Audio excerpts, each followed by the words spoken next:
This paper presents an approach to training Tensegrity robot locomotion with low dimension observations.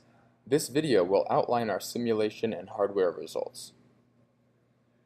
With a metric of speed maximization, we found that mirror descent guided policy search, MDGPS, learned a much more effective locomotion policy than either the traditional control scheme linear quadratic regulator, LQR, or a standard hard-coded manual policy.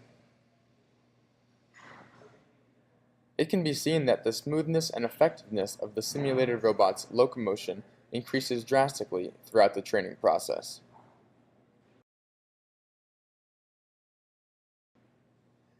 To test the model's performance under limited sensory input, we trained it with an observation space of 12, 6, or 3 dimensions of acceleration data.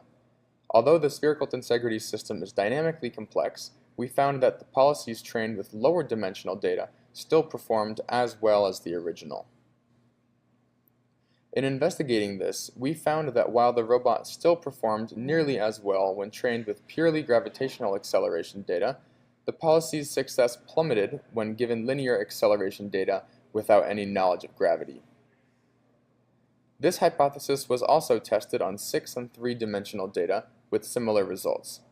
The greater success of the policy trained on gravitational data implies that the principal features required to enact successful locomotion can be derived from the orientation of the robot in space, independent of its dynamics and acceleration. In addressing the issue of rough terrain, we found that the discontinuous nature of the dynamics over an inconsistent surface rendered MDGPS ineffective. To solve this, we implemented path integral guided policy search, PIGPS, in simulation, which can be seen to perform much better than MDGPS under these circumstances. We also applied our learned policy directly onto the TT4 spherical tensegrity robot designed and built by our own Berkeley Emergent Space Tensegrities Lab, and achieved preliminary results supporting the potential of our approach.